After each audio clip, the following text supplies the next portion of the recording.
I know how difficult it can be to feel off after eating, and it's so hard to eliminate foods and figure out what it is exactly that's bothering you. Did you know that 1 in 3 Americans think that they're sensitive to gluten, but only about 1% actually have celiac disease? For everyone else, it could be something else in those foods called FODMAPs. And you've started using FODzyme. How's that working out for you? Oh, it's so great. So I got this little jar, and I put my FODzyme packets in the jar, and it just sits right on our kitchen counter. It's a tasteless powder that you sprinkle right onto your food, and it helps to break down the FODMAPs, the hard-to-digest components in food that can cause bloating, gas, and pain before they cause discomfort. So what's the biggest thing you've noticed, the biggest difference? Bloating. And FODzyme helps with all of that. Yeah, think of it like Lactaid, but for garlic and onions, wheat, beans, which is a big one for me, cheese, and other common foods with FODMAPs. And we believe in FODzyme, and so we're very excited to partner with FODzyme to offer you 30% off your first order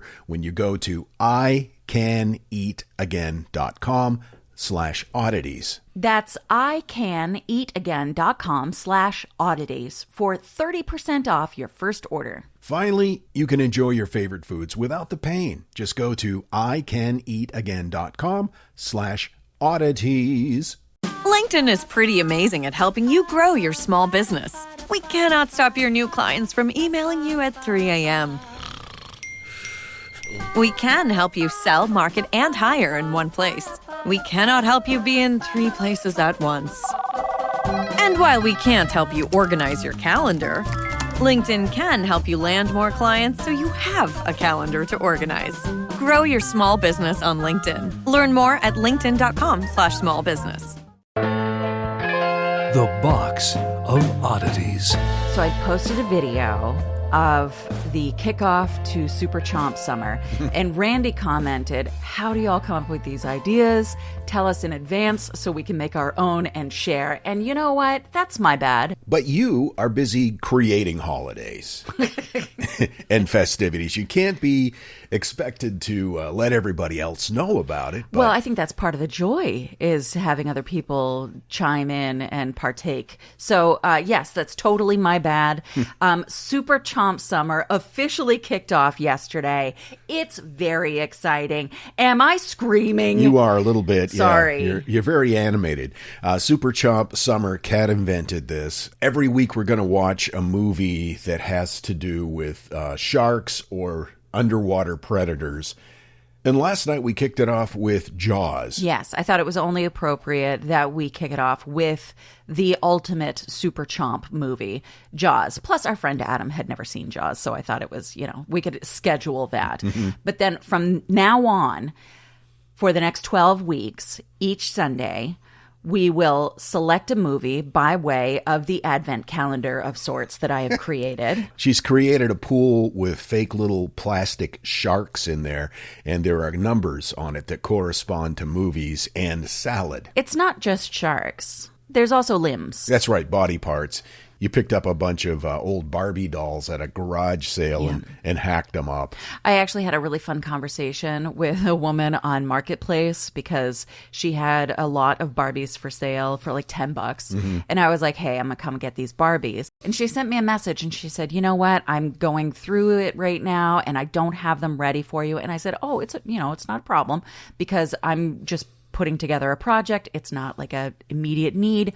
I'm going to be tearing them apart anyway. And she was like, question mark, question mark, question mark. And I was like, yeah, I just need some limbs.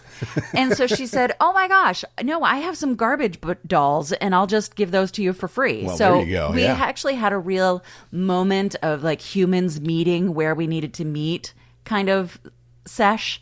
And I loved it. And if we've said it once, we've said it 100 times, kids. We love garbage dolls. If you'd like to see this practice in action, Kat's got a video up on our social media.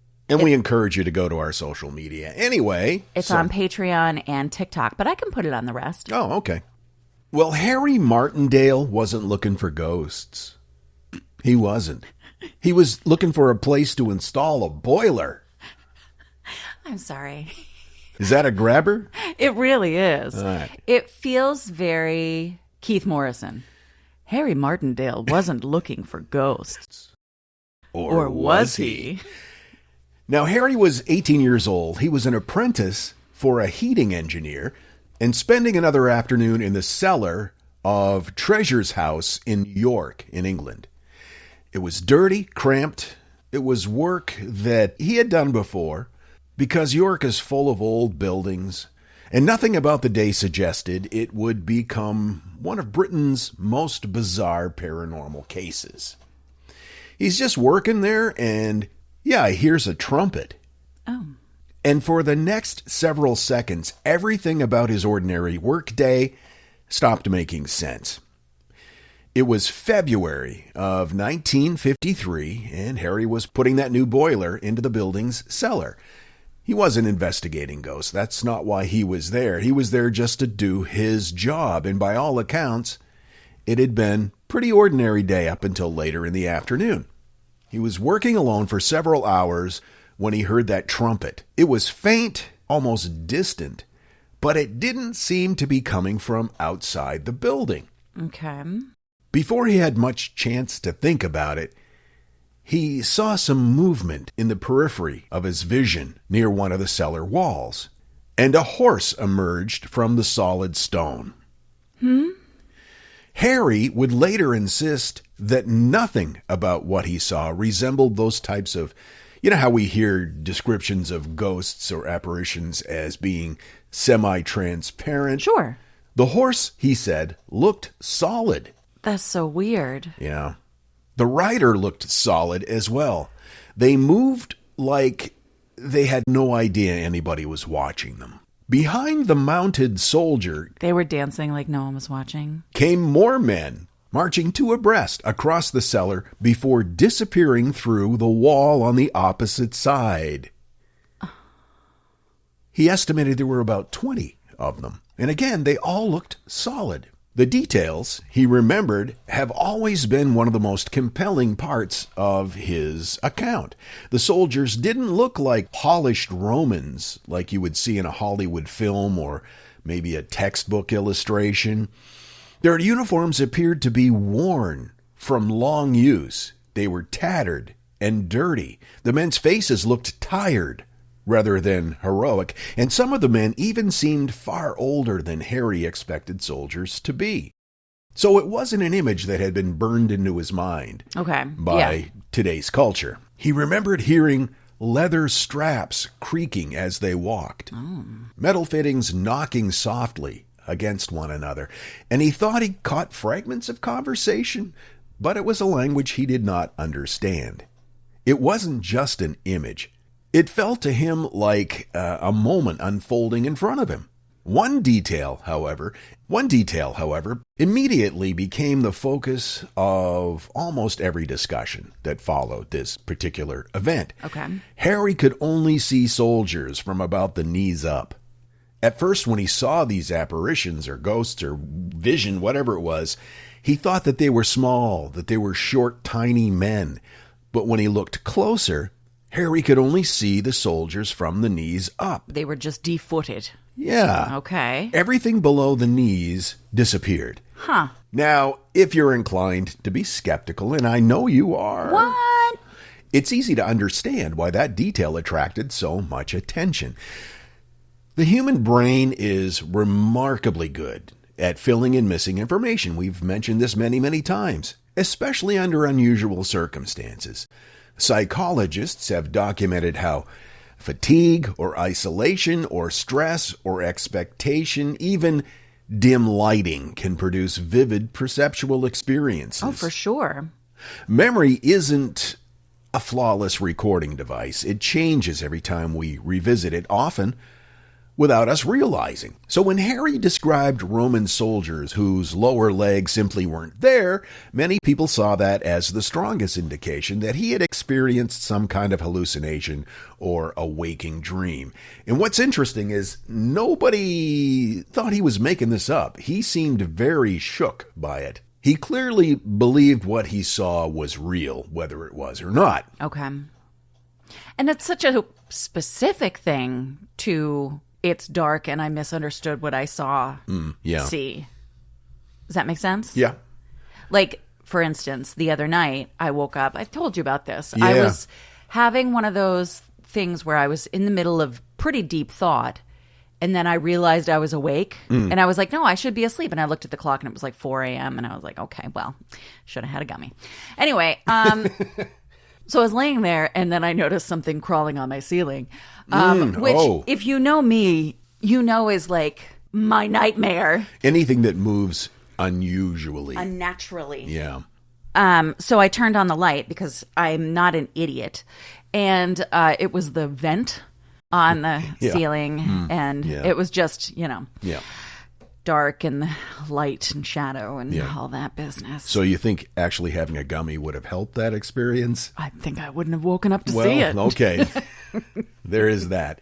So the missing legs sounded exactly like the sort of visual inconsistency you'd expect from an image created by the mind rather than something physically present, like Cat waking up and being terrified by the ceiling vent. Well, that just makes me sound like an idiot. For years, that single detail became one of the principal arguments against his story.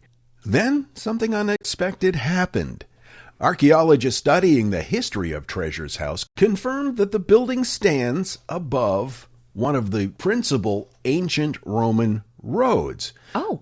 There was a Roman settlement nearby back in the 3rd or 4th century that eventually became the city of York. More importantly, the original Roman street surface wasn't level with the modern cellar floor. It was several feet lower, about, say, knee-high. I believe it's knee-how, sweetie. Okay.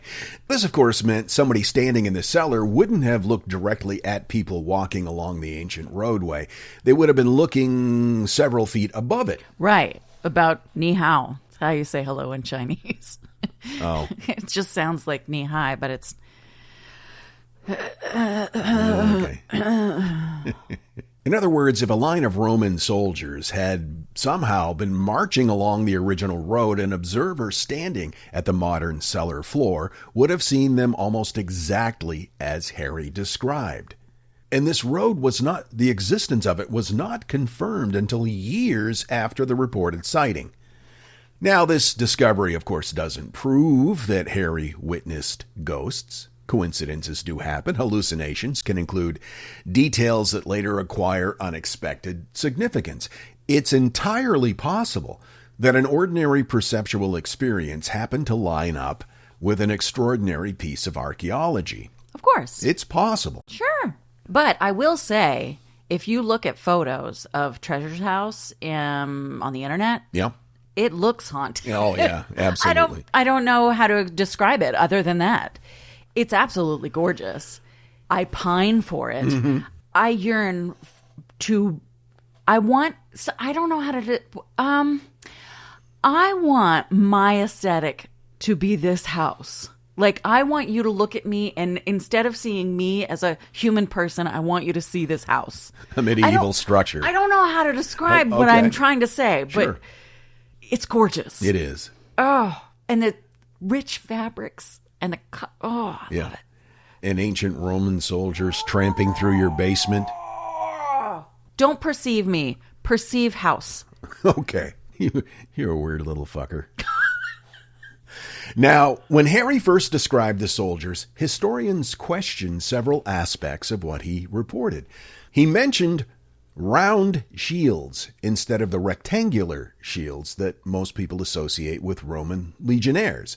He described greenish tunics, and soldiers looked more like weary frontier troops than elite imperial warriors. And at that time, those details were often cited as evidence that he had gotten his history wrong. Mm-hmm. But I'm sensing an ellipses. ...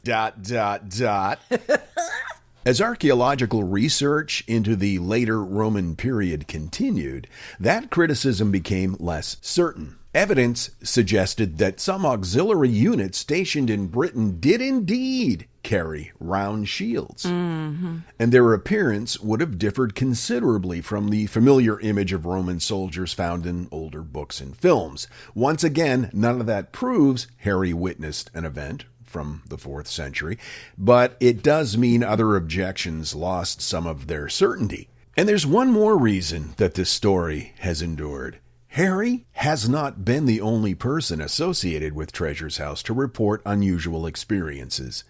Earlier accounts mention Roman soldiers seen in the basement, and later witnesses independently describing hearing trumpet calls or seeing soldiers or horses passing nearby the same area.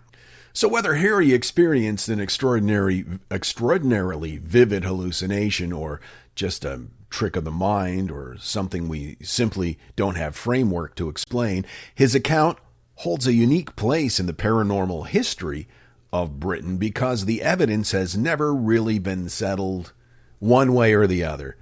The skeptics, of course, they have reasonable arguments even though they're wrong.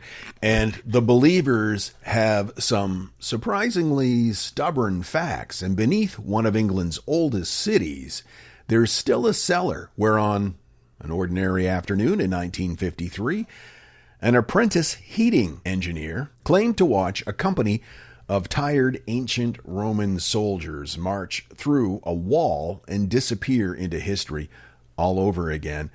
Immediately I thought stone tape theory, but the stone walls would not have been there at the time that event took place. Anyway, ghosts are probably real.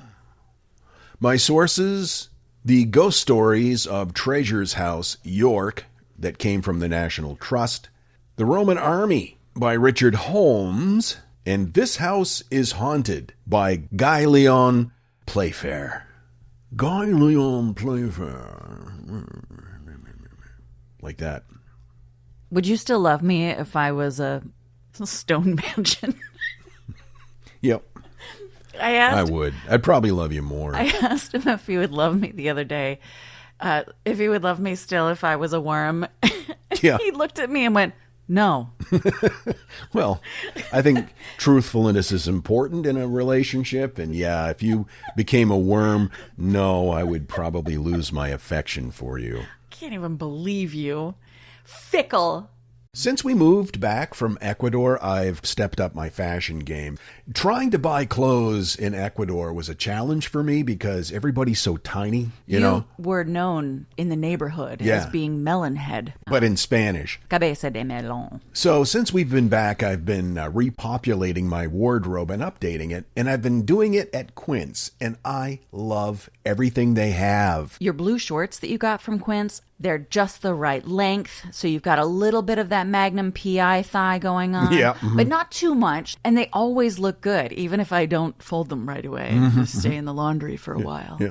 The best summer pieces are the ones you end up wearing on repeat. And those shorts, one of them. Comfortable, versatile, and somehow right for almost every occasion, without the traditional retail markup. I have a perfect linen dress that I got from Quince because it is lightweight, it's breathable, it looks good. I just keep reaching for it in my closet. You get quality, you get affordability, and they also have bedding and bath products. Quince isn't just clothes. But man, do I love their clothes. Make your summer wardrobe feel easier. Go to quince.com/oddities for free shipping on your order and 365-day returns. Now available in Canada too. Yee. That's QUINCE.com/oddities for free shipping and 365-day returns. Quince.com/oddities. Well, if you know anything about us, you know that we have weird eyeballs. We sure do. And so it's important to us, if we're going to have to wear glasses, to look good. And you know me, I'm frugalicious. So I will sometimes put off buying new glasses because I don't want to pay for them. But that is not a problem anymore because of Zenni. Zenni is an online eyewear shop. Prescription glasses, sunglasses, blue light lenses, starting at under $30. And we have just ordered our Zenni glasses. It was super easy. You go to Zenni.com, pick a frame, upload your prescription, and they ship right to your door. And they start at under $30. No appointment, no store, no upsell at the counter. You don't have to watch someone wait for you trying on glasses. Over 150,000 five-star reviews. And if you've never bought glasses online before, Zenni has a virtual try-on so you can see exactly what your frame is going to look like on your face, or in my case, my big fat face, what I have found is that I can't wear the round frames. That makes my face look fatter. I wear the rectangular frames that are a little more oblong. You look beautiful in anything that you put on your face, but Zenni sure does help. If your glasses are overdue for a refresh, now's the time. Go to zenni.com/podcast and use code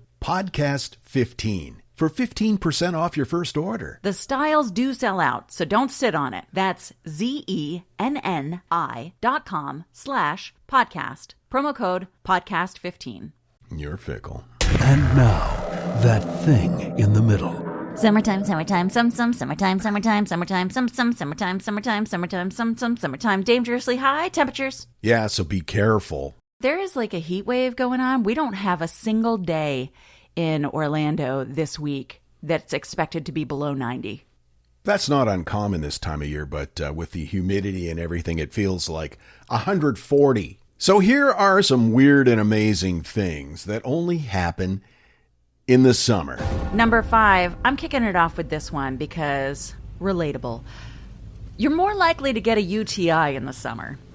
Is that because you're swimming more, or the heat, or a combination of all of those things? Well, yeah. I mean, I assumed it had to do with beach banging. Oh, yeah, getting sand up there. Yeah, summertime heat and humidity provide I hate to say the term breeding ground, but bacteria loves that. And you may have a little burning when you pee. This is a fun fact. We've talked about this before, but the Eiffel Tower actually gets taller in the summertime. Because the metal gets malleable? Yeah, it expands, and it actually gains up to 6 inches in height during the warmer summer months. That's a lot. The Eiffel Tower is a grower, not a shower. You've been watching way too much RuPaul. The hottest part of summer actually has a name. It's called the dog days of summer, which you've heard is a term, but did you know that it actually has to do with an astrological event? The Egyptians referred to Sirius as the Nile star, and when they saw it rising before dawn, they knew that the Nile would flood the banks and make their ground more fertile. That was the warm time of the summer. It was the dog days because of the stars and the... Gotcha. Number 2, more divorces happen in the summer. According to research from the University of Washington, more parents divorce in March and August more than any other months. The ever-present family activity calendar likely prompts parents to file.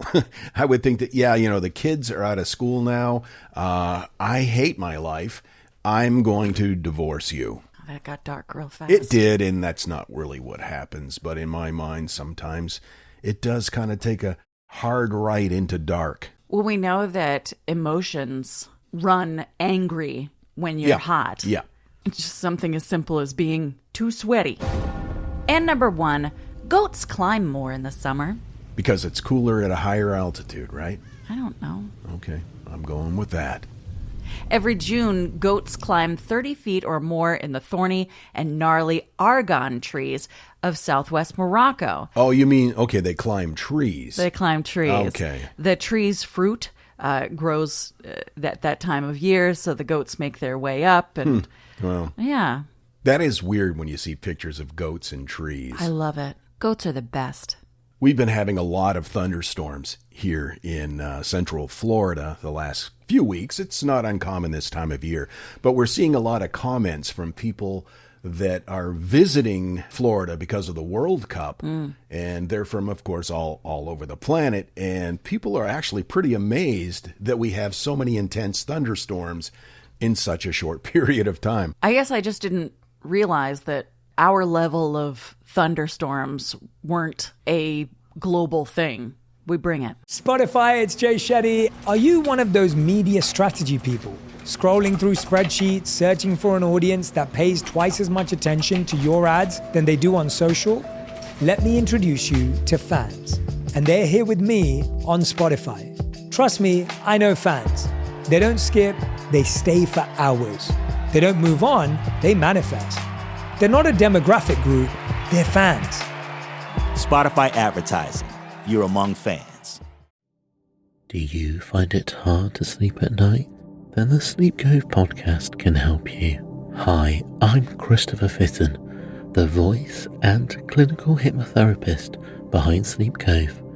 Sleep Cove features sleep hypnosis, meditations, and bedtime stories, all designed to help those of you who struggle at night to achieve a restful and peaceful night's sleep. Search for Sleep Cove on Apple Podcasts or Spotify and see why Sleep Cove helps millions of people sleep deeply all night long.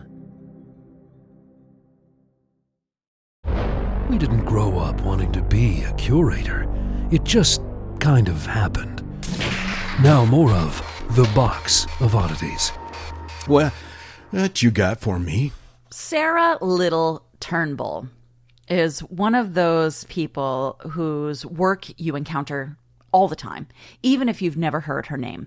She helped define what we now call human-centered design, decades before the term even existed, and many of the methods taught in design school today can be traced back to ideas that she was practicing in the 1950s and 1960s.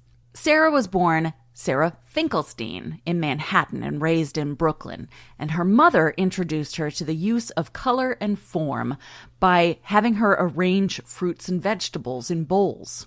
Unlike many industrial designers of her era, Turnbull wasn't interested in making things merely attractive. She wanted to understand how people actually lived and design things for that. She called it field work. Rather than staying in an office, imagining solutions, she would go out, watch people cook, clean, work, travel, and shop, and solve everyday problems she saw people encountering. Aha! It's like the thing that I do incessantly whenever we go anywhere. Yeah, you came up with a great idea for Ziploc bags, an improvement on Ziploc bags the other day. Thank you. I appreciate you. She believed... Shouldn't we say what it is?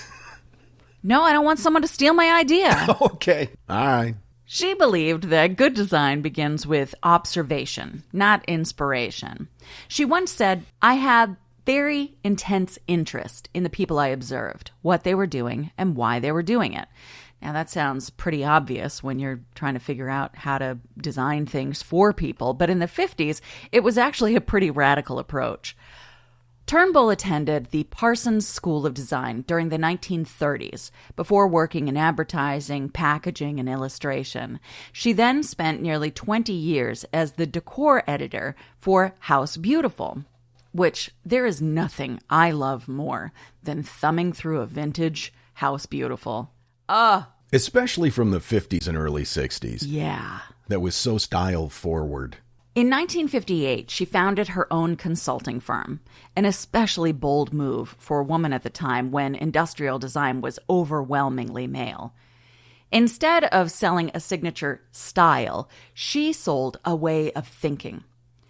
Sarah, at 4'11", was called Little Sarah, and she adopted the name Little throughout her career. She also selected the asterisk as her symbol. She explained, I'm that little something extra. I'm the catalyst. That's brilliant. Right? But of course she was. Sarah read 5 newspapers every day, nearly 60 publications a month.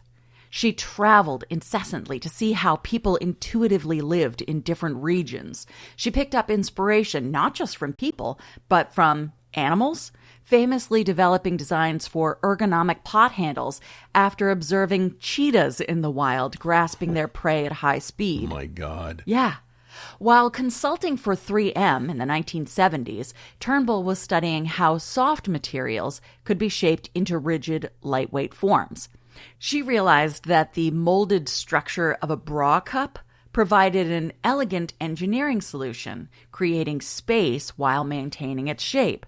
And that led to the development of a lightweight molded respirator that stood away from the wearer's face, making breathing easier and improving comfort. Years later, that design evolved into the modern disposable N95 respirator. No kidding. That's a fascinating historical journey, isn't it? Once again, connections. Connections. She didn't invent the filtration material itself, but her structural design was a crucial step in creating that comfortable cup-shaped respirator that millions of people have now worn. It's a wonderful example of her philosophy that is, inspiration can come from anywhere if you're paying attention. And pay attention Sarah did. Long before biomimicry became a fashionable term, Sarah turned to nature for solutions. She believed that evolution had already solved countless engineering problems. Instead of forcing designs into the world, Sarah believed designers should learn from the ways that organisms adapt naturally. And that mindset appeared throughout her work, whether designing packaging or consumer goods or manufacturing systems. And Sarah was also radical in the way that she worked responsibly. During the boom years after World War II, many companies started intentionally designing products to become outdated so that consumers would buy more replacements. Turnbull thought that this was fundamentally unethical. She believed that good design should last, respect resources, genuinely improve people's lives, and solve problems instead of creating artificial demand. And waste. Later in her career, Turnbull became a consulting professor at Stanford University Graduate School of Business. There, she founded the Process of Change Design Laboratory. Instead of separating engineers, business students, and designers, she brought them together to solve problems collaboratively. Today, we would call this interdisciplinary innovation, or design thinking, or human-centered design, but at the time it was highly unusual. Everyone kind of had their own space and worked independently. But many principles later popularized echo the ideas that Turnbull had been teaching for years. She believed that designers weren't simply decorators, that they were advocates for the people that they would ultimately provide product for. Style and function. Yes, exactly. Some of her best-known quotes include, "The designer is the custodian of the care and kindness extended to the user," which I just love. When did we stop doing that? Oh, yeah, no shit. I mean, you talk about products that are designed to be replaced. Smartphones come to mind. Yeah. Isn't it interesting that when your contract is up, all of the sudden, your phone starts acting like shit? So weird. She saw design as an ethical responsibility. And I have a feeling she was the kind of person that would see whatever she dove into as an ethical responsibility. And I think that's what we should all strive for. If you're going to be a podcaster, be an ethical podcaster. If you're going to be a designer, be an ethical designer. We're all about business ethics here on the Box of Oddities. Well, we try. We do what we can. We're here to learn. Within a budget. Sarah once remarked, "An original concept may be mine, but the result is only as good as its final implementation." Meaning, she can design something amazing, but if someone can't use it in a way that is really beneficial to their lives, it's useless. Because she spent most of her career consulting behind the scenes for major corporations, many of her contributions became anonymous, and she was absolutely fine with that. Although she was relatively unknown to the public, she earned enormous respect within the design community. Among her honors, a design fellowship from the National Endowment for the Arts, the Trailblazer Award from the National Home Fashion League, an honorary doctorate from the Academy of Art University. She received recognition as a Bay Area Living Treasure by the San Francisco Museum of Modern Art. God, that's wonderful. The Lifetime Achievement Award from the International Council of Design at the age of 89, and recognition of her contributions on the floor of the U.S. Senate. The Sarah Little Turnbull Foundation was established in 2015, the year of Sarah's death. And the mission, according to the website, is to further the advancement of underrepresented youth in design education and women in professional communities of design practice and leadership. Turnbull is one of history's invisible giants. Unlike inventors whose names are attached to a single creation, she changed how products are designed. Her little baby fingerprints are everywhere. Did I mention she was 4'11"? It's the same height as my mom used to be. And she's shorter now. Yep. I haven't measured your mom recently. Well, she's been going to the doctor a lot lately. Yeah, so that's true. From the respirator masks worn by healthcare workers to the now standard practice of watching real people before designing for them. Her philosophy that observing ordinary people carefully can lead to extraordinary innovations. And that has shaped everything from, as you mentioned, smartphones to medical devices, and I had never heard of her. Thank you so much, Jenny, for sending me the link to learn more about Sarah Little Turnbull. You mentioned biomimicry. Yeah. Is that how you put it? It made me think of probably one of the best examples of that. A Swiss engineer in the early 1940s was taking his dog for a walk in the Swiss Alps. And when he got back, his dog was covered in burdock burrs. Mm-hmm. And he started thinking about why that worked so well. And he adapted it to a product that became Velcro. I love that. Me too. Nature is Okay, I'm not going to sing a song about nature. It's fine. I got my information from the Sarah Little Turnbull Foundation, Wikipedia, of course, centerfordesign.net, and Metropolis Magazine. Badass little designing baby. Hey, if you got a second, if you have friends that you think might enjoy the Box of Oddities, would you mind sharing it with them? Invite them to join the Freak family. Helps us grow the podcast, and that's what we live off of, so we appreciate it. TheBoxOfOddities.com. See you next time. Until then, keep flying that freak flag. Fly it proudly, you beautiful freak. Mwah. And so, let it be known that the Box of Oddities belongs to you, and its fate is in your hands. Therefore, it's been requested by those to whom I report to beseech you for assistance. We ask but one thing of you, to provide a 5-star rating and a positive review. True, that is 2 things. However, 'tis merely a 5-star rating and a positive review. Also, subscribe to us.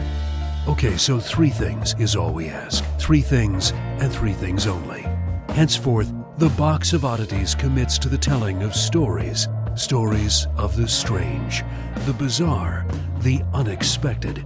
We wish to offer our deeply felt gratitude and appreciation for your patronage. TheBoxOfOddities.com. Copyright 2026, all rights reserved.